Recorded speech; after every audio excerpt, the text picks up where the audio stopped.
Ustaz Somad kenapa 5? Ya karena Ustaz yang menyampaikan, terserah Ustaz mau berapa. 5 untuk mudah mengingat saja. Kenapa wajib jadi santri? Yang pertama, karena santri bisa membaca kitab.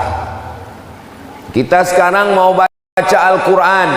Al-Quran pakai bahasa Arab.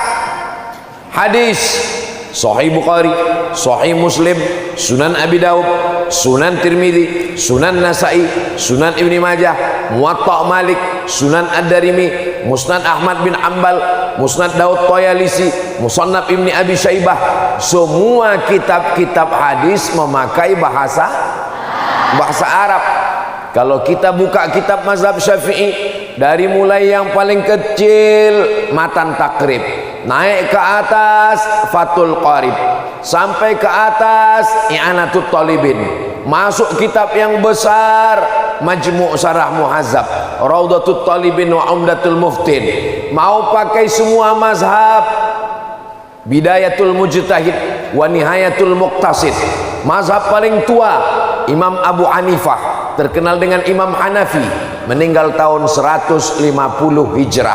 Mazhab kedua mazhab Maliki, Imam Malik bin Anas, meninggal di kota Al-Madinah Al-Munawwarah, dimakamkan di samping Masjid Nabawi, pemakaman Baqi. Panjang umur, sehat badan, bisa berziarah ke Baqi insyaallah.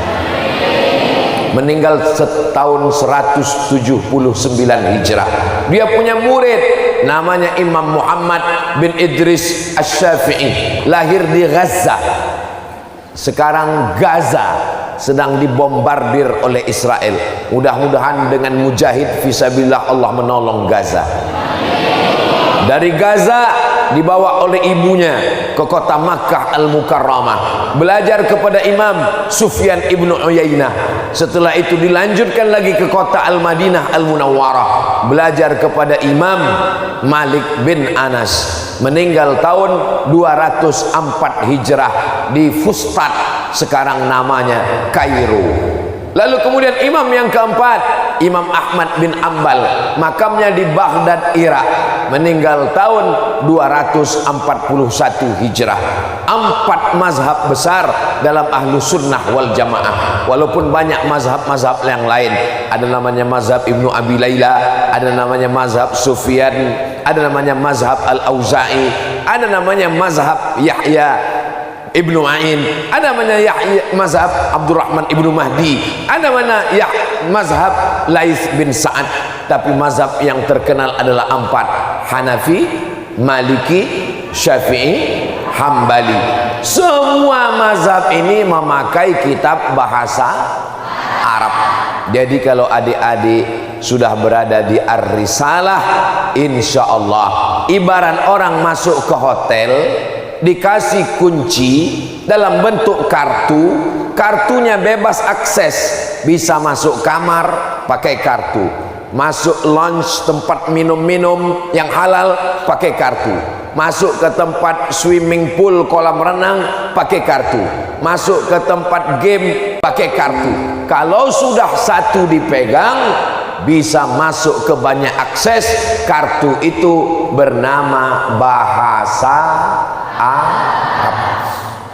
Sekarang orang bangga bahasa Inggris. Mana ada orang sholat pakai bahasa Inggris? Bismillahirrahmanirrahim. Bahasa apa itu? Bahasa Arab. Belum pernah lagi saya dengar orang sholat in the name of Allah, most gracious, most merciful. Tak ada. Walaupun sehebat apa bahasa Inggrisnya, inna sholati wa nusuki wa mahyaya wa mamati. Sehebat apapun TOEFL-nya, Test of English Foreign Language, 550 skornya, tak bisa dia sholat inna sholati, my praying, wa mahyaya, my life, wa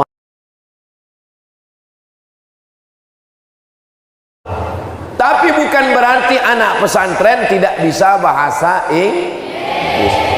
ini perlu dipahamkan. Apa itu anak pesantren? Cuman bisa bahasa Arab, bahasa Inggris tidak bisa. Anak pesantren bisa bahasa Yahudi. Loh, untuk apa kita pelajari bahasa Yahudi? Yahudi ini dilaknat Allah Ta'ala. Ada sahabat Nabi namanya Zaid bin Thabit. Zaid bin Thabit sampai ke kota Madinah. Apa kata Nabi? Zaid, belajar bahasa Yahudi. Apa kata Zaid bin Thabit? Ta'allamtuhu wa adzaqtuhu. Saya belajar bahasa Yahudi, saya paham sepaham-pahamnya. Nisfa syahrin, setengah bulan, 15 hari, 2 pekan, usbu'an isnani, belajar bahasa Yahudi. Mudah-mudahan ada di antara santri Ar-Risalah yang belajar bahasa Yahudi. Takut membilang amin. Sehingga dengan belajar bahasa Yahudi, dia bisa menonton channel TV Yahudi. Dia tahu Israel mau menyerang bagian yang mana di antara Indonesia ini yang mau diserang. Man arafa lughata qaumin amina makrahum. Siapa yang paham bahasa suatu kaum, maka dia akan aman dari tipu daya mereka. Kita belum aman dari tipu daya Yahudi sebelum kita bisa belajar bahasa Yahudi. Zaid bin Thabit, sahabat Nabi, menerjemahkan surat-surat orang Yahudi yang ditujukan kepada Nabi Muhammad sallallahu alaihi wasallam. Boleh belajar bahasa Yahudi? Boleh. Boleh belajar bahasa Mandarin? Boleh. Boleh belajar bahasa India? Boleh. Bahkan wajib pada suatu ketika perang kita mesti tahu bahasa musuh, maka belajar. Jadi nanti kalau ada di antara santri Ar-Risalah dapat beasiswa di Fakultas Sastra jurusan Sastra Mandarin, diambil atau tidak diambil? Bahasa Mandarinnya juga bisa, cincai-cincai lah. Ustaz pun tak tahu entah apa artinya. Ini semua adalah bahasa zaman sekarang, kekinian. Buta huruf zaman dulu, man lam yaqra wa lam yahsub. Siapa yang tak bisa baca, tak bisa hitung, itu buta huruf. Tapi buta huruf zaman sekarang menurut PBB, Persatuan Bangsa-Bangsa, bukan pajak bumi dan bangunan. Menurut UN, United Nation, bahasa Arabnya Al-Umam Al-Muttahidah. Al-Umam jamak dari ummah, Al-Muttahidah, Al-Umam Al-Muttahidah, bangsa-bangsa bersatu. PBB, United Nation, Al-Umam Al-Muttahidah mengeluarkan definisi baru tentang buta huruf. Buta huruf adalah orang yang tidak bisa berbahasa internasional dan tidak bisa menggunakan alat-alat canggih internasional. Mudah-mudahan kita tidak termasuk yang buta huruf dunia dan akhirat, insyaallah. Amin ya rabbal